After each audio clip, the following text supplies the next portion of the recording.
जय हिंद मित्रों। इस आर्टिकल में हम अध्ययन करेंगे गिग वर्कर्स के बारे में, जिसको लिखा है विराग गुप्ता जी ने, और ये सुप्रीम कोर्ट के वकील हैं। टॉपिक है गिग कामगारों को वादों के बजाय कानूनी सुरक्षा मिले। गिग इकोनॉमी क्या होता है? श्रम बाजार का उभरता हुआ क्षेत्र जिसमें लोग पारंपरिक नियोक्ता नियुक्त के संबंध से हटकर फ्रीलांस वर्कर के रूप में कार्य करते हैं। इसके अंतर्गत संबंधित लोग किसी विशेष कार्य को संपादित करते हैं और उसके बदले में शुल्क लेते हैं। यह एक लोचशील प्रकार का कार्य होता है जिसमें स्वतंत्रता रहती है। इस प्रकार का कार्य सीधे या किसी प्लेटफॉर्म जैसे कि जोमेटो, स्विगी, उबर, अर्बन आदि के माध्यम से उपलब्ध करवाया जा सकता है। इस प्रकार के कामगारों को gig workers, on call workers, platform workers आदि नामों से संबोधित किया जाता है। बढ़ावा देने वाले कारक क्या हैं? बढ़ता डिजिटलीकरण, अधिक आय प्राप्त करने की इच्छा, नियोक्ताओं में लागत कम करने की इच्छा, श्रम कानून के दायरे से बाहर आदि। महिलाओं पर गिग वर्क का क्या प्रभाव होता है? गिग इकोनॉमी को महिलाओं की दृष्टि से अधिक अनुकूल माना गया है क्योंकि यह रोजगार में लोचशीलता उपलब्ध करवाती है। भारत में महिलाओं के लिए इसकी भूमिका निम्न दो कारणों से सीमित हो जाती है। पहला, भारत में महिलाओं की इंटरनेट पहुंच कमज़ोर है। मोबाइल जेंडर गैप रिपोर्ट के अनुसार 2021 के अनुसार भारत में केवल 25% महिलाओं के पास स्मार्टफोन है। पुरुषों के लिए यह अनुपात 45% है। दूसरा, भारत में महिलाओं की सुरक्षा संबंधी चिंताएं हैं। अब आते हैं आर्टिकल पर। चुनावी मौसम में वोटरों के लिए उपहारों की बारिश के साथ रोजगार मेले का दौर शुरू हो गया है। बढ़त हासिल करने के लिए कांग्रेस ने कर्नाटक मॉडल से दूसरे राज्यों में चुनाव जीतने का पासा फेंका है। कर्नाटक की तर्ज पर राजस्थान सरकार नए कानून से गिग वर्कर्स को लुभाने की कोशिश कर रही है। Ola, Uber, Zomato, Dunzo, Swiggy, Big Basket जैसी कंपनियों से जुड़े ड्राइवर, डिलीवरी बॉय और कामगारों को डिजिटल युग में गिग वर्कर कहा जाता है। Ola, Uber, Zomato, Dunzo, Swiggy, Big Basket जैसी कंपनियों से जुड़े ड्राइवर, डिलीवरी बॉय और कामगारों को डिजिटल युग में गिग वर्कर कहा जाता है। नेस्कॉम के अनुसार भारत की समृद्ध टेक इंडस्ट्री से 54 लाख लोग जुड़े हैं।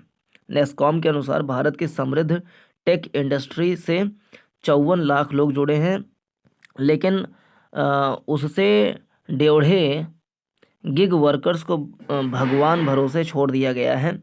नीति आयोग की रिपोर्ट के अनुसार सन 2021 में भारत में 77 लाख गिग वर्कर्स थे। रोजंदारी पर बंधुआ तरीके से काम करने वाले गिग वर्कर्स से जुड़े 4 मुद्दों की बुनियादी समझ जरूरी है। तो गिग वर्कर्स का ज़मीनी हकीकत क्या है, उनके क्या चुनौतियां हैं? तो 4 मुद्दों की बुनियादी समझ जरूरी है। पहला, ज़मीनी हकीकत। ग्लोबल स्लेवरी इंडेक्स के अनुसार दुनिया में 5 करोड़ लोग गुलामी का जीवन जीने को मजबूर हैं, जिनमें 1.1 करोड़ लोग भारत में हैं। ग्लोबल से स्लेवरी इंडेक्स के अनुसार दुनिया में 5 करोड़ लोग गुलामी का जीवन जीने को मजबूर हैं, जिनमें से 1.1 करोड़ लोग भारत में हैं। झारखंड सरकार के श्रम विभाग की रिपोर्ट के अनुसार चीन सीमा पर झारखंड सरकार के श्रम विभाग की रिपोर्ट के अनुसार चीन सीमा पर सड़क बनाने वाले संथाल के आदिवासी श्रमिकों को सेफ्टी गियर और जैकेट जैसी बुनियादी चीज़ें भी नसीब नहीं हो रही हैं। सीमा की रखवाली से जुड़े कामगारों को बर्तन नहीं मिलने की वजह से हाथ में रोटी लेकर खाना पड़ता है। ILO के अनुसार भारत में हर 10 में से 9 श्रमिकों का रोजगार अस्थायी होने से अर्थव्यवस्था के सामने बड़ी चुनौती है। द हिंदू की रिपोर्ट के अनुसार मनरेगा के 26 करोड़ जॉब कार्ड होल्डरों में से 41% आधार पेमेंट सिस्टम से नहीं जुड़ पाए हैं। इसकी वजह से 14.4 करोड़ सक्रिय मजदूरों में से 18.3% यानी कि करीब 2 करोड़ से ज़्यादा लोगों को काम के बावजूद मजदूरी नहीं मिल पा रही है। इसलिए सरकारी खजाने से गिग वर्कर्स को राहत देना मुश्किल है। फिर से ज़मीनी हकीकत। ग्लोबल स्लेवरी इंडेक्स के अनुसार दुनिया में 5 करोड़ लोग गुलामी का जीवन जीने को मजबूर हैं, जिनमें से 1.1 करोड़ लोग भारत में हैं। झारखंड सरकार के श्रम विभाग की रिपोर्ट के अनुसार चीन सीमा पर सड़क बनाने वाले संथाल के आदिवासी श्रमिकों को सेफ्टी गियर और जैकेट जैसी बुनियादी चीज़ें भी नसीब नहीं हो रही हैं। सीमा की रखवाली से जुड़े कामगारों को बर्तन नहीं मिलने की वजह से हाथ में रोटी लेकर खाना पड़ता है। आईएलओ के अनुसार भारत में हर 10 में से 9 श्रमिकों को का रोजगार अस्थायी होने से अर्थव्यवस्था के सामने बड़ी चुनौती है।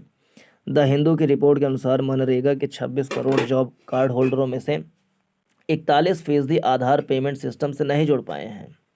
इसकी वजह से 14.5 करोड़ सक्रिय मजदूरों में से करीब करीब 2 करोड़ लोगों को काम के बावजूद मजदूरी नहीं मिल पा रही है। इसलिए सरकारी खजाने से गिग वर्कर्स को राहत देना मुश्किल है। डिजिटल कंपनियां। टेक कंपनियों का कंट्रोल अमेरिका, यूरोप, चीन और सिंगापुर जैसे देशों में है। अमेरिका के कैलिफोर्निया में प्रभावी श्रम कानून बने हैं। सुप्रीम कोर्ट के 2021 के फैसले के बाद ब्रिटेन में उबर के ड्राइवरों को कामगार का दर्जा मिला। ऑस्ट्रेलिया और न्यूजीलैंड ने भी प्रभावी कानून बनाए हैं, जबकि भारत में इंटरमीडियरी और एग्रीगेटर का मुखौटा ओढ़े टेक कंपनियां कानूनी जवाबदेही से बचने के लिए गिग वर्कर्स की संख्या और ब्यौरा भी सार्वजनिक नहीं कर रही हैं। आईडी ब्लॉक होने जैसे छोटे मामलों में गिग वर्कर्स की शिकायत के समाधान के लिए कोई सिस्टम नहीं बना। दुनिया के सबसे बड़े डिजिटल बाजार का दम भरने वाले भारत में संसद से प्रभावी कानून बनाने के बजाय गिग वर्कर्स के लिए राज्यों में हवाई वायदे हो रहे हैं। श्रम कानून लागू नहीं। गिग वर्कर्स को नियोक्ता कंपनी से न्यूनतम वेतन, एक्सीडेंट बीमा, ईएसआई, स्वास्थ्य और पीएफ जैसी कानूनी सुरक्षा मिलनी चाहिए। उसके लिए केंद्र सरकार ने 2020 में 44 श्रम कानूनों को मिलाकर सामाजिक सुरक्षा कोड के 4 खंड जारी किए थे। प्रधानमंत्री ने अगस्त 2022 में श्रम मंत्रियों के सम्मेलन में गिग वर्कर्स को भी सामाजिक सुरक्षा के दायरे में लाने की बात कही थी। श्रम मंत्रालय के विज़न 2047 के अनुसार ऑनलाइन और ऑफलाइन दोनों प्लेटफॉर्म्स से जुड़े गिग वर्कर्स के काम के घंटे, कार्य स्थिति, स्वास्थ्य सुरक्षा और न्यूनतम आय के लिए नियम बनाए जाएंगे। इस बारे में केंद्रीय श्रम सचिव की अध्यक्षता में एक कमेटी बनाने के बाद सामाजिक सुरक्षा फंड के सृजन की बात कही गई थी, लेकिन संसद से कानून नहीं बनने से लाखों युवा गिग रूप में बंधुआ मजदूरी के शोषण के लिए अभिशप्त हैं। राज्यों की पहल। केंद्र सरकार के 3 साल पुराने श्रम कानून बिल की तर्ज पर राजस्थान ने नया कानून बनाया है। अस्पष्ट कानून और राज्यों की कमज़ोर वित्तीय हालात के चलते गिग वर्कर्स को ठोस राहत नहीं मिलेगी। संविधान की 7वीं अनुसूची की मनमौजी व्याख्या करते हुए इंटरनेट और साइबर से जुड़े सभी मामले केंद्र सरकार के क्षेत्राधिकार में हैं। विदेशी टेक कंपनियों को भारत के कानूनों को मानने से परहेज है, तो फिर राजस्थान या दूसरे राज्यों के कानून को टेक कंपनियों पर कैसे लागू किया जाएगा? कर्नाटक में नेताओं ने 5 वचन दिए थे, लेकिन उन्हें पूरा करने के लिए सरकारी खजाना खाली है। केंद्र सरकार को प्रभावी कानून से गिग वर्कर्स की वित्तीय सुरक्षा और कल्याण सुनिश्चित करना चाहिए। खरबों डॉलर कमाने वाले टेक कंपनियों को गिग वर्कर्स को वाजिब मेहनताना देना ही चाहिए। तो ये रहा इस वीडियो का डिस्कशन। पूरा देखने के लिए धन्यवाद। नमस्कार। जय भारत।